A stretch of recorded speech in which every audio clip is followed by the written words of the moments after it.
जय महाराष्ट्र मित्रांनो, आज आपण पैशासाठी लाचार झालेली माणसं बघतोय।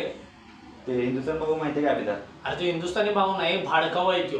अरे ते लोकांची चाटून तो भाऊ झालेला आणि ते आम्हाला शिकवायला लागलाय कोल्हापूरवाल्यासनी की हत्तीला कसं सांभाळायचं, हत्तीची काळजी, ते वंटारा टंटारा कसं घ्यायलाय, त्या बंबानीनं किती चांगलं ठेवलंय का आमची लोक पेटलीत। अरे आम्ही त्या हत्तीला सांभाळू शकतोय। एखाद्या माणसाची अवस्था आयुष्यभर लोकांच्यात राहिल्यावर त्याला जंगलात सोडल्यावर काय होईल, तशी त्या हत्तीची मेंटल स्थिती झाली असेल। आणि ह्यो आम्हाला सांगायला लागलाय की कोल्हापूरवाल्यांना हत्तीला कसं सांभाळायचं असते आणि तुम्ही आंदोलन का करलाय।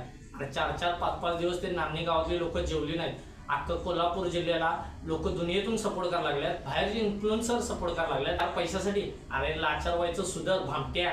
आणि लक्षात ठेव, एवढंच तुझ्यात दम आहे का नाही तर एकदा कमेंट सेक्शन उघड आणि कोल्हापूरच्या लोकांचा राडा बघ तुझ्या कमेंटमध्ये।